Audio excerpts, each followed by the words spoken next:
On va maintenant s'intéresser à un tout autre défi, celui d'Éric Defer, un skipper qui veut transformer un bateau conçu pour les records de tour du monde à l'envers en base de prélèvement océanographique. Un moyen de conjuguer science et environnement. C'est un reportage signé Sarah Bencherifa et Catherine Aubel.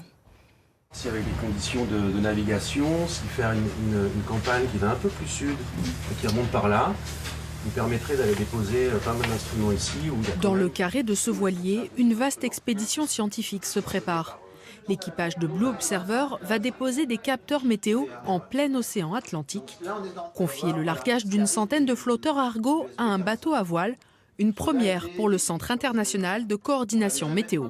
La communauté utilise beaucoup de bateaux de recherche académiques, ceux d'Ifremer ou ceux des instituts équivalents à l'étranger.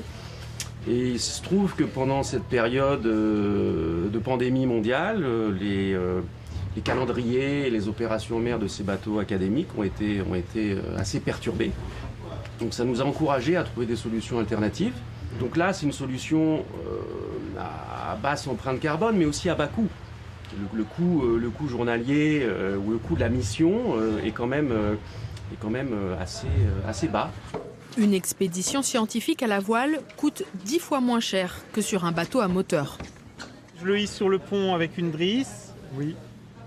Tu penses qu'il faut faire quoi, la manip de bouchon et d'aimant? Il faut la faire dedans ou dehors? Pour le skipper Éric Defer, initiateur de cette plateforme océanographique à la voile, l'ambition est double. C'est un moyen de conjuguer deux passions, c'est-à-dire passer du temps en mer et naviguer à la voile, et puis amener sa petite pierre à l'édifice.